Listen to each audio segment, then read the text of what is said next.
Ella es fundadora de Alimento Circular, una consultora enfocada a manejar el desperdicio de los alimentos, mantener y mejorar la cultura de la inocuidad en los alimentos, aplicando los conceptos de economía circular. Es directora de CEIBA, orgullosamente del Centro de Emprendimiento e Innovación para el Bienestar Ambiental y Alimenticio en la Earth and Life University. Tiene más de 12 años de experiencia. Estuvo más de 12 años en Sigma Alimentos y tiene más de 20 años de experiencia en el sector alimenticio, y orgullosa también alumna del doctorado en Economía Circular. Cedo la palabra a la maestra Paola López para que presente el primer panel. Muchísimas gracias, Daniela, y la verdad qué buena plática y qué buena charla has tenido sobre lo importante en la educación en la economía circular. Y sobre todo, algo muy importante es hablar sobre los mitos y tener que quitarnos esos mitos. Y una de las cosas más importantes que ha generado mitos son los alimentos. El día de hoy, para este panel, tenemos 4 grandes speakers en los cuales nos impresiona mucho su trayectoria. Vamos a presentarlos. La primera de ellas es Beatriz de la Peña. Es ingeniera en alimentos por la Universidad de las Américas, Puebla. Tiene un certificado en economía circular por la University of Exeter Business School Online. Es Sustainability Packaging Manager de Danone México y es cofundadora de Modo RE. Nuestra siguiente ponente es Anabel Díaz Cantón. Ella es administradora egresada de la Facultad de Contaduría y Administración de la UNAM. Tiene estudios en fortalecimiento institucional y procuración de fondos para el ITAM. Actualmente es integrante de la mesa directiva de la Asociación Civil SOS Rescatando a la Niñez, que ofrece desarrollo integral a los niños de comunidades vulnerables. Nuestro siguiente ponente, Felipe Belalcázar, ingeniero en producción agroindustrial, con maestría en gerencia ambiental y energética, con más de 18 años de experiencia en compañías de consumo masivo y consultoría en las áreas de sostenibilidad, mejora continua y HCE. Actualmente es subgerente del colectivo Visión 3030 para la gestión de residuos de envase y empaque, de la cual vamos a escuchar hablar el día de hoy. Y por último, presentamos a Jorge Correa. Él es experto en mercadeo, ventas, desarrollo de ecosistemas y transformación digital. Desde Nodriza, durante 20 años, ha desarrollado proyectos de transformación digital comercial de empresas de consumo masivo en Colombia. Es conferencista internacional, así que es un privilegio tenerlo aquí con nosotros el día de hoy. Y actualmente es CEO de la iniciativa Eat Cloud, con el propósito de darle una segunda oportunidad a los alimentos que la industria no alcanza a vender. Un aplauso a todos ustedes y muchísimas gracias por aceptar estar en este panel.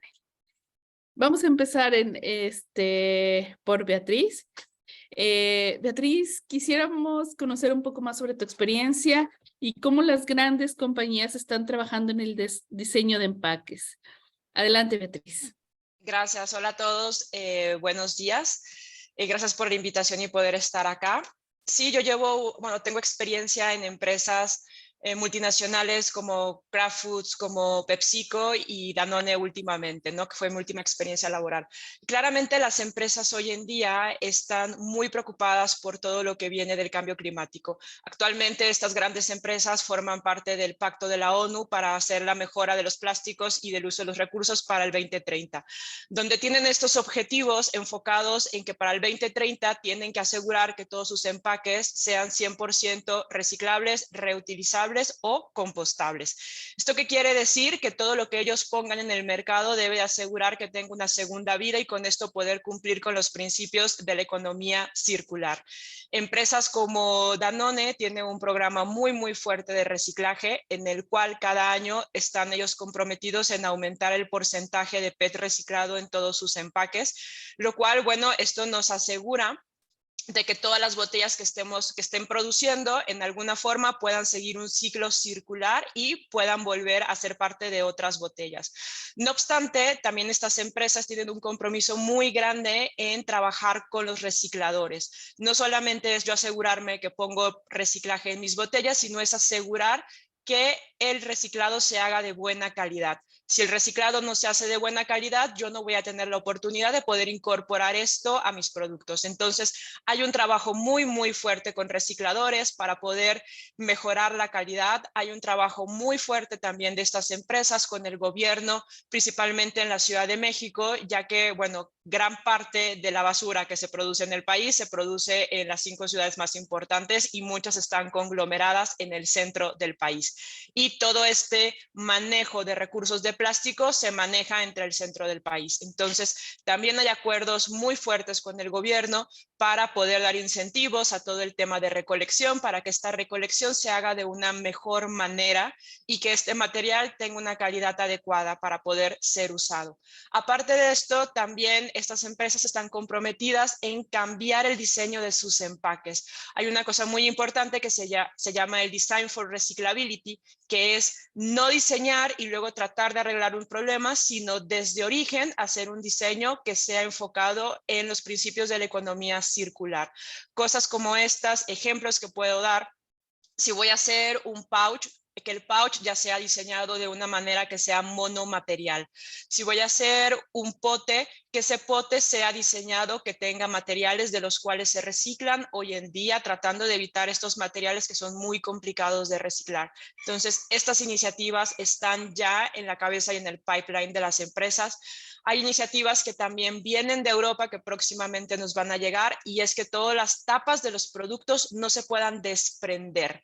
¿Esto qué nos va a evitar? Que hayan tapas perdidas en la calle, en las alcantarillas. Entonces, es un diseño en el cual uno puede desprender la tapa para tomar o para abrir el producto, pero esa tapa siempre va a quedar pegada a la botella. Esto es muy importante porque de esta manera aseguramos que nuestro producto con todo y tapa llegue a los recicladores y no tener residuos tirados y que estos puedan afectar todo el tema de la contaminación ambiental.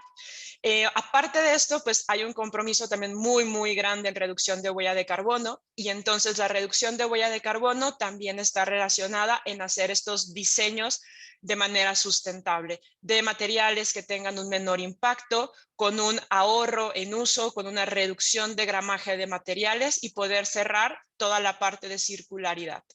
Entonces, hasta ahorita, pues, creo que es mi contribución. No sé si hay alguna pregunta. Muchas gracias, Beatriz. Vamos a regresar ahorita un poco contigo para hablar un poco más sobre materiales y sobre diseño. Eso es algo muy interesante y que está muy, muy en tendencia en la industria. Vamos a hacerle una pregunta a Anabel. Anabel, leímos un poco sobre la iniciativa y la asociación de SOS Rescatando a la Niñez. ¿No te gustaría platicarnos un poco de tu experiencia de la asociación?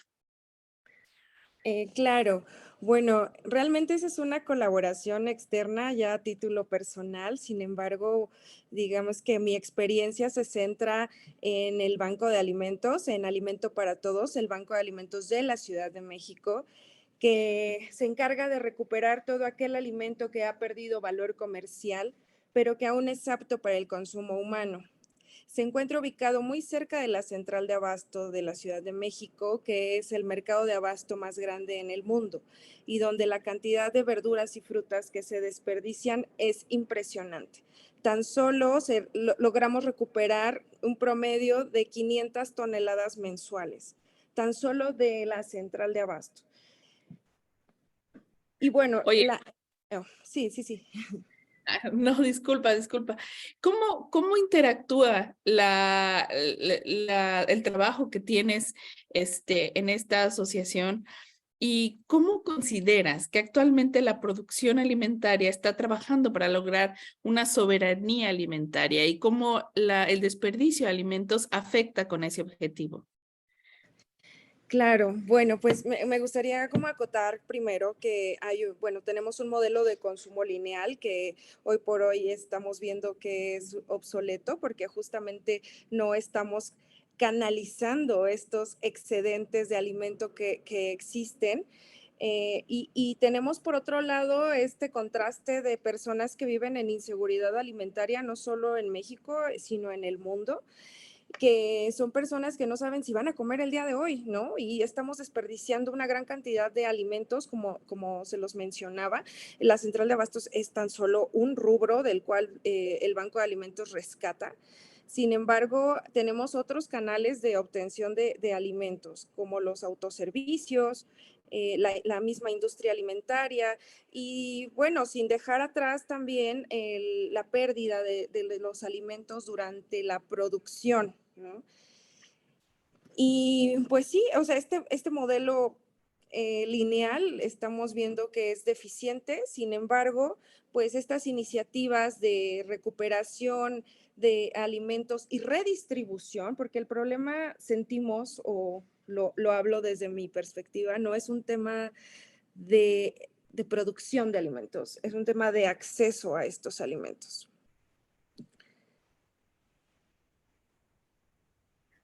Sí, tienes toda la razón. Fíjate que hablábamos de eso. Ayer precisamente fue el Día Mundial de la Inocuidad Alimentaria y dentro de eso hablábamos que los alimentos tendrían que ser accesibles, nutritivos y deberían de ser suficientes. Y creo que nos acabas de dar una muy, muy buena respuesta. Vamos a regresar con eso en un momento más. Claro que sí. Gracias. Felipe, platícanos un poco de Visión 3030. Se me hizo una iniciativa increíble. Bueno, la verdad es que la iniciativa pues no es tan innovadora en el mundo, pero en nuestra región sí. Y yo creo que ustedes en México tienen algo similar que se cose. Sino que yo lo que veo que es particular de Visión 3030 en el contexto colombiano, pues acá para la audiencia, pues es que convoca no solamente a las organizaciones productoras, sino organizaciones de muchos sectores económicos. Entonces, también una particularidad de la regulación colombiana es que habla de empaques, regula los empaques, pero para productos y servicios. Y no tiene un umbral mínimo. Entonces, aquí hablamos desde la mínima unidad de materia que exista, y si eso se traduce en base y empaque, por normativa entra a ser regulado. Entonces el colectivo pues se ha constituido desde el gremio más importante del país, que es la ANDI, y eso ha ayudado a que nosotros hoy estemos hablando de más de 27 sectores económicos. Por supuesto, alimentos, cosméticos y aseo es lo mayoritario porque es lo principal de consumo masivo, pero también estamos hablando de electrodomésticos, textiles, tenemos servicios bancarios, tenemos agroindustria, tenemos electrónicos y así sucesivamente, un listado bastante amplio. Entonces, en resumidas cuentas, el colectivo se estructura bajo los principios de responsabilidad extendida del productor y tomando como marco prioritario lo que es la red EXPRA. EXPRA es una alianza internacional de programas de responsabilidad extendida del productor enfocados en base y empaque, y a partir de eso se han definido como una serie de principios y unas buenas prácticas. Entonces, asumimos 3 principios iniciales. El primero, un programa colectivo de envases y empaques debe ser sin ánimo de lucro. Segundo, no puede entrar a competir con la cadena recuperadora. Y tercero, tiene que ser dirigido por las organizaciones que lo conforman. Entonces, nosotros como Visión 3030, pues somos el programa, pero quien nos dirige son las empresas que hacen parte de él. Y así tenemos un esquema de gobernanza. Y lo que lo hace interesante es que, claro, digamos que hay 3 instancias. Una asamblea, que es donde participan, más bien, donde se socializan los temas generales a todos los miembros del colectivo, que hoy son 342 organizaciones. Una junta directiva, que es la que tiene los poderes decisorios, pero el más importante son los grupos de trabajo. ¿Sí? Son 14 grupos de trabajo y ahí es donde participan las organizaciones. Entonces tenemos grupos de trabajo que van desde lo grueso, importante, que son los de control, que son, por ejemplo, los grupos legales y el financiero, hasta los técnicos. Y en los técnicos, entonces ya estamos hablando de innovación, de inclusión, de logística y de cadenas de valor. En esos grupos es donde participan las empresas. Y ahí es donde se co-crea, se construye y se postulan los temas ante una junta directiva. Y de ahí para allá, todo lo que podamos hablar. Pues muchas gracias, Felipe. La verdad es que tienes toda la razón. Hay que trabajar en soluciones integradoras y todo lo que nos estás hablando es multidisciplinario.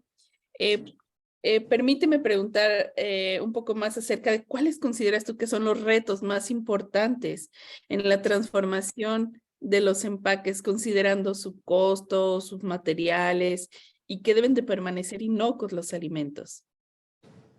Bueno, ahí hablamos tal vez de tres tipos de retos.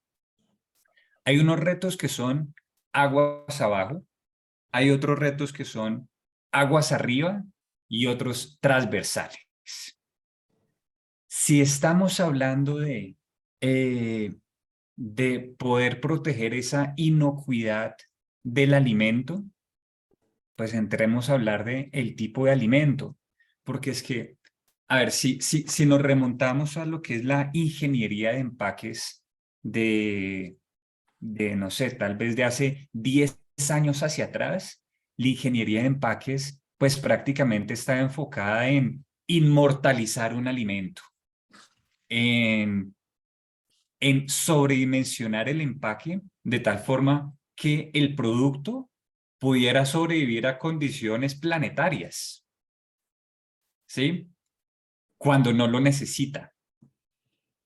Entonces, ese es uno de los retos que tenemos en aguas arriba, y es de dimensionar el empaque para lo que efectivamente es necesario. Entonces, claro, un alimento, por supuesto, necesita el empaque para sus condiciones protectoras, organolépticas, logísticas. Pero cuando llegamos a esas necesidades estéticas, que de brillos, colores y demás, o tamaños aparentes en anaquel, ahí es donde estamos sobredimensionando el empaque. Y cuando un producto en anaquel, pues se consume en 3, 4 días, pero lo diseñamos para que dure 3, 4 años, ahí es donde tenemos un reto aguas arriba. Y ya cuando hablamos de los transversales, pues ya tienen que ver es mucho, y yo me atrevo a decir esto, que es un reto a nivel regional, es que necesitamos hacer inversión monetaria más en capacidades de recolección que en capacidades de transformación. Y eso incluye inversiones en formalización y profesionalización de una cadena recuperadora. Tienes realmente un muy buen punto de vista en esa parte, Felipe. Me gustaría que pudiéramos entablar un poco esta conversación junto con Beatriz, pero en este momento permíteme preguntarle a Jorge. Primero te quiero felicitar porque he visto que la iniciativa de Eat Cloud ha sido pues premiada de muchas asociaciones. Qué increíble, de verdad, que puedan lograr todo ese éxito. ¿Te gustaría comentarnos un poco acerca de Eat Cloud, qué es y cómo podemos colaborar con ustedes? Claro que sí. Bueno, me da mucho gusto saludarlos a todos, en especial a mis compañeros del panel, mis colegas.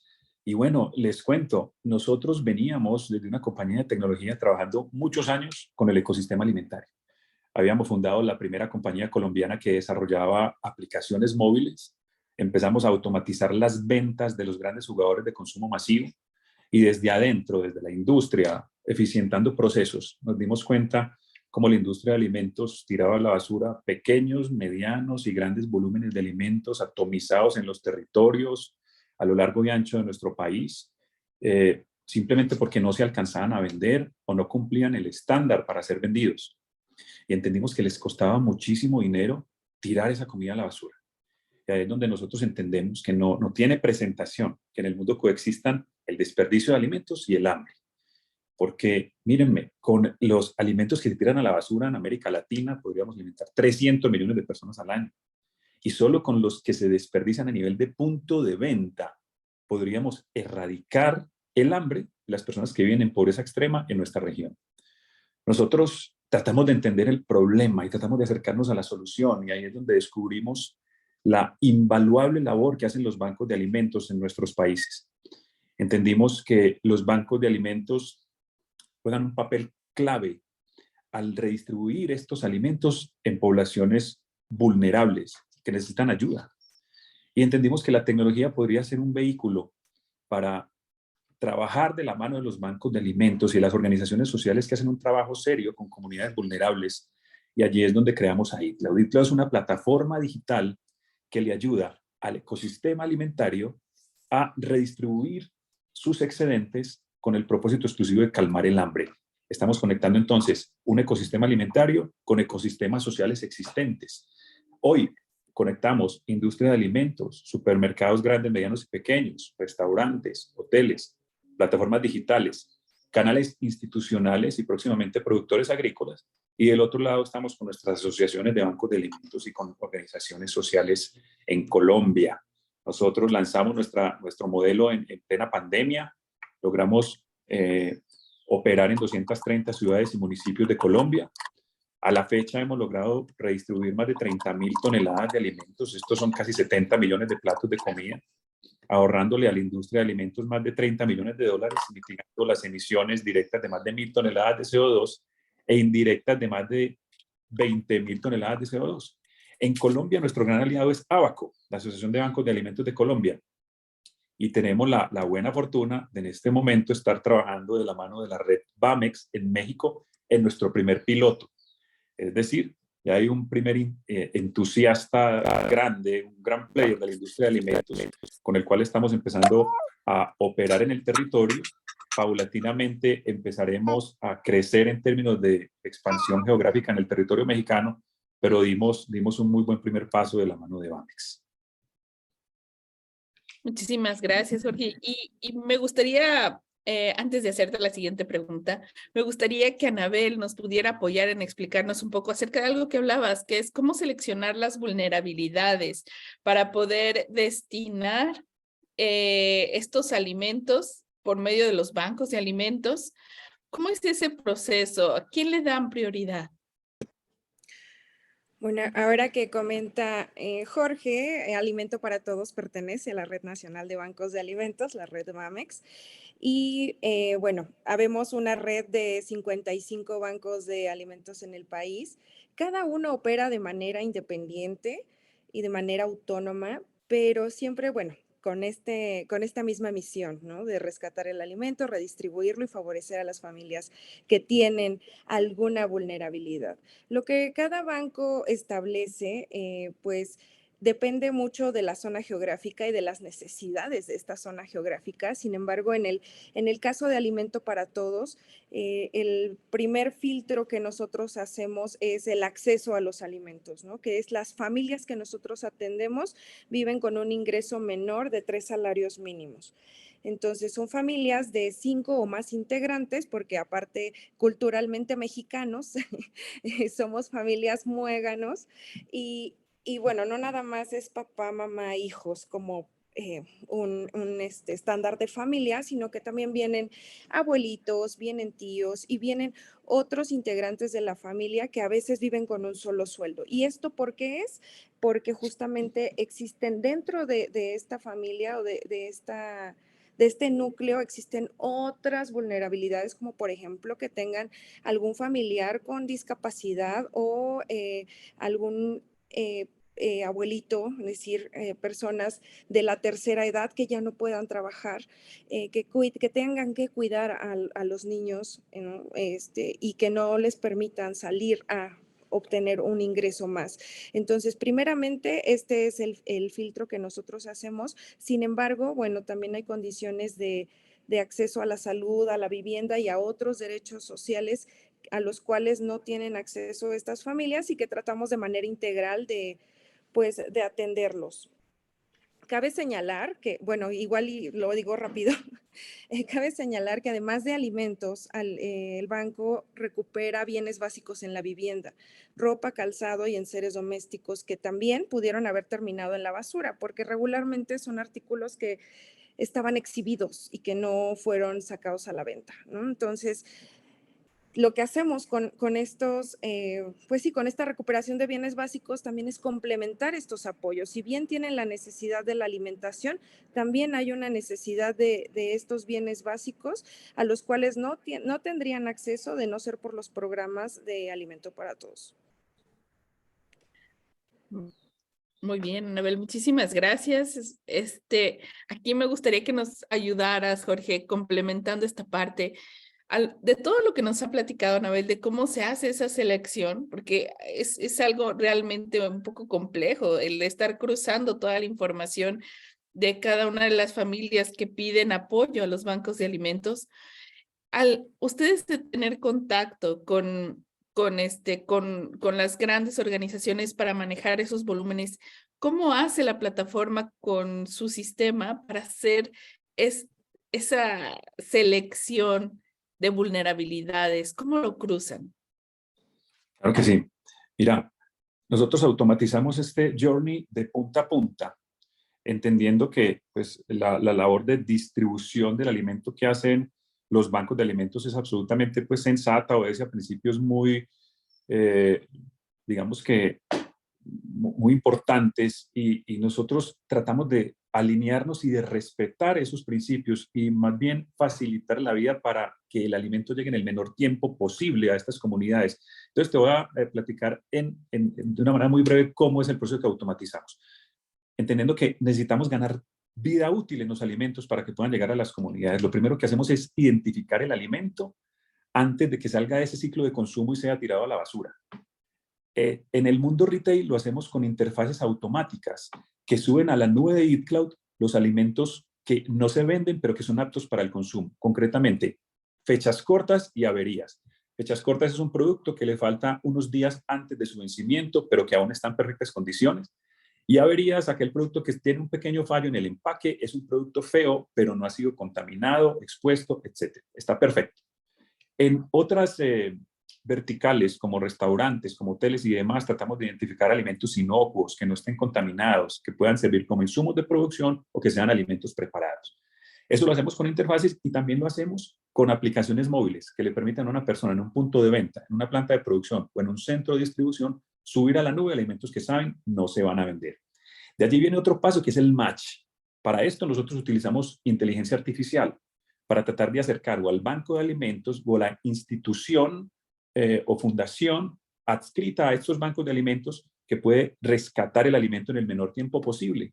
Y allí es importante destacar que en México funciona muy diferente en Colombia. Cada uno ha tenido unas reglas de asignación muy puntuales y nosotros somos quienes nos adaptamos a su manera de trabajar.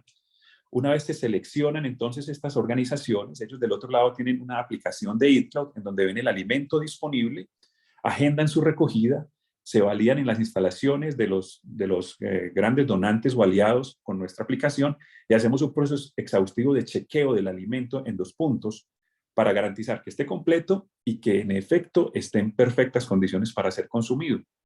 Finaliza este proceso, emitimos certificados de donación en tiempo real y exponemos en tiempo real también datos analíticos de alto valor percibido para la industria. Data analítica de impacto logístico, data analítica de impacto económico, social y ambiental, sobre la cual desarrollamos un modelo de negocios que hace viable la operación de una startup. Pero estamos entonces cubriendo todo el proceso, tratando de ganar tiempo en la redistribución del alimento y sobre todo a partir de estas eficiencias mostrándole a la industria con datos que no solo es una excelente obra, sino que es un excelente negocio no tirar comida a la basura y permitirle a los bancos de alimentos y a las organizaciones sociales que calmen el hambre de nuestras regiones con esta comida que antes iba a la basura. Muchísimas gracias por esa aclaración, Jorge. Seguramente algunos van a querer conocer un poco más.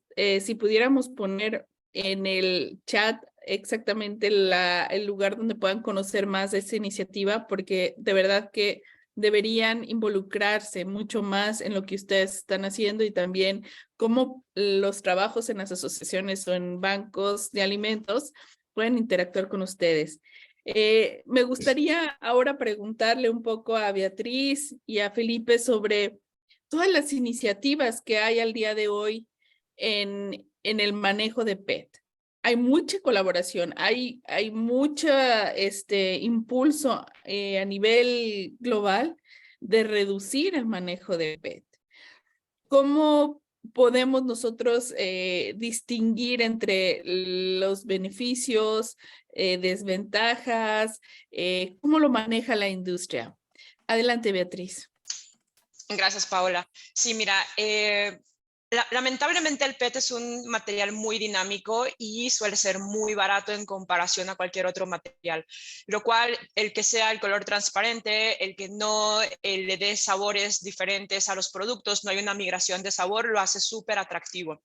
¿Cuál es el tema? Que la mayoría de los usos que se les da al plástico de PET, que principalmente está hecho en botellas, es que es un uso que es instantáneo. Yo lo compro, me lo consumo y lo tiro a la basura. Y es por eso que está tan satanizado, porque es el material que más vemos tirado. Pero realmente es un material que, por el contrario, es el que más se acopia en México, es el que más se recicla y es el que le podemos dar una mejor vida circular. Entonces, ¿cuáles son las iniciativas? Lógicamente, a un 2050 o a un futuro, la idea sería salir del PET y empezar con estas iniciativas que se están ya investigando sobre materiales que sean compostables, que sean a base de otros materiales, que su tiempo de vida sea menor a los 500 años que dura el PET en el landfill. Pero mientras llegamos a ese punto que la investigación nos permita tener algo que sea funcional, la recomendación y en el que se está enfocando las empresas es, número uno, es reducir gramaje, utilizar menos plástico en las botellas que se utiliza o en cualquier recipiente, con tecnologías de aplicación de nitrógeno para que esta botella pueda soportar todo el viaje y el camino de llegar de la planta al consumidor.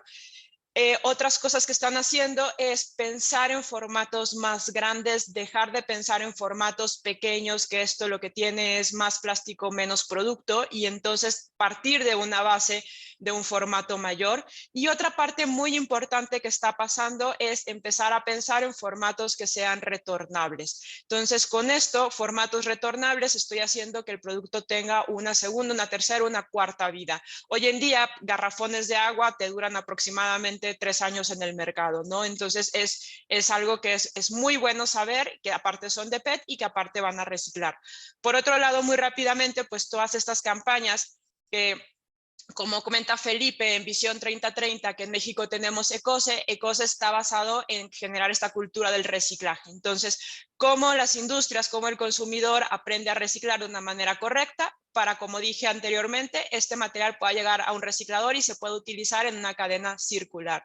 Otras iniciativas también en modo red, donde yo estoy trabajando, que es una startup, estamos generando máquinas de refill. Entonces, tú puedes utilizar tu mismo envase para poder ir y hacer refill de detergentes, de producto de cuidado para el hogar, y entonces con esto le das una segunda, una tercera, una cuarta vida a tu empaque y disminuimos el tiempo de consumo, que actualmente es 5 minutos, lo agarro, lo consumo y lo tiro, a poder tener una segunda vida. Entonces, sí, ciertamente seguir pensando en plástico puede que no sea la solución final, pero hay un largo camino que recorrer, y mientras llegamos a esa solución que sea viable, tenemos que hacer todas estas tareas para reducir de una manera considerable la producción y para asegurarnos que todo lo que se produce pueda tener una segunda vida y que entre en esta economía circular. Muchísimas gracias, Beatriz. Creo que la verdad es que es todo un tema, creo que daría para todo un evento. Felipe, ¿tú cómo consideras, cómo ves este tema de la interacción con el PET? Dale. Sí, sin duda, cuando hablamos de las corrientes de empaques rígidos, plásticos, pues el PET es el principal. Y el tema, si lo llevamos a lo que es el mercado del material, pues es prácticamente un mercado saturado. Pero entonces volvíamos a los retos que yo planteé, esos retos transversales que planteé en un principio, y es Claro, el PET hoy en día es un material que a través de reciclaje químico a través de reciclaje mecánico, tiene todas las propiedades para volver a convertirse en botella a botella, caso ideal. Incluso, de manera normativa, lo que se está impulsando es la incorporación de material PCR, material postconsumo reciclado. Y si lo llevamos al ejercicio de botellas, puntualmente para Colombia, la normativa ya establece, creo que es hasta un 60%. En 2040, la rata de material postconsumo utilizado en botellas de PET llega al 60%. Entonces, eso también estimula mucho el mercado. Pero es donde yo digo, hoy en día tenemos muy buena capacidad de recolección, perdón, de transformación. Lo que no tenemos es de recolección. Entonces, yo frecuentemente veo en el país las plantas, tenemos 2 plantas grandes de transformación en el país, y son plantas que tienen dificultades para hacer el abastecimiento de los materiales. No les llega. ¿Sí? No les llega el material y eso sucede por 2 cosas. Y aquí pues aprovechamos que el foro es abierto. Una razón está que desde las organizaciones productoras nos hace falta ese impulso para ayudarle a las empresas transformadoras a capturar el material. Entonces, claro, normalmente, ¿qué es lo que pasa en el mercado? Las organizaciones transformadoras sí, ya tienen su PET, el PET que producen, muy seguramente ya lo tienen vendido para los 2 años siguientes. ¿Sí? O sea, las organizaciones que necesitan PET ya lo compraron. Sí, Pero y Felipe, la transformadora sufre mucho para capturar ese material y es porque la cadena recolectora no tiene aún la capacidad. Eso a punta de carretillas, a punta de reciclador informal, no lo vamos a lograr sostener. Y ahí es donde insisto que necesitamos invertir un poco más. y, y aquí en específico, Felipe, una última recomendación que nos quieras dar en una frase corta de que concluyas sobre la economía circular y los empaques. ¿Qué nos podrías decir? Una última frase. Una última frase. Abordemos marcos de ecodiseño y abordemos los principios de REP. Muchísimas gracias, Felipe. Pues nos llevamos ese tema, ecodiseño. Beatriz, una última frase. Claro, Paola, para mí es educar para que la gente aprenda a reducir, eliminar y a reciclar. Si no educamos, esto no va a ir para ningún lado. Y si el consumidor no empieza a hacer cambios y a exigir a las instituciones y las organizaciones van a seguir haciendo lo que ellos quieran, porque al final el objetivo final es la venta. Nosotros tenemos la voz, tenemos que hacer el cambio. Muchas gracias, Beatriz. Anabel, una última frase. Claro que sí, a mí siempre me gusta aconsejar acerca del desperdicio de los alimentos, que bueno, estos cambios los podemos hacer desde uno mismo, desde su hogar, y uno de los consejos que me gusta aportar es que hagan una planificación de menús para que evitemos el consumo excesivo o la compra excesiva. Y que bueno, si ya detectamos algo que no vamos a consumir, trasladarlo a alguien, a nuestro alrededor siempre habrá alguien que lo necesite. Y un poco abordando lo que comentaba Beatriz y hace rato Daniela en la presentación anterior, la importancia de la formación para la concientización de las personas. Pues bueno, muchas gracias. Sí, qué importante, qué importante. La dieta no es volumen, sino enfocarlo en la nutrición. Muy bien, muchas gracias. Y terminamos contigo, Jorge. Muchísimas gracias. Tu frase para terminar. Gracias, ya que Anabel tocó la cuota de desperdicio alimentario, yo quiero hablar de emprendimiento y simplemente decirles que si emprender se trata de solucionar problemas, estamos en el mejor momento para emprender, porque nunca antes habíamos tenido un repositorio tan extenso de problemas, sobre todo en términos ambientales y sociales. Así que vale la pena hacer cualquier esfuerzo, vale la pena soñar y trabajar arduamente para servir y para solucionar estos grandes problemas. Así que para adelante, todos los que en su corazón y en su mente estén albergando ideas que puedan cambiar el mundo, este es el momento adecuado para salir con ellas. Muchísimas gracias, Jorge. Seguramente hay muchas preguntas en el chat y los invito a todos los panelistas que puedan directamente responder. De todas maneras, trataremos de hacer llegar más adelante las preguntas que hayan quedado pendientes. Muchísimas felicidades por todos sus emprendimientos. Muchísimas gracias.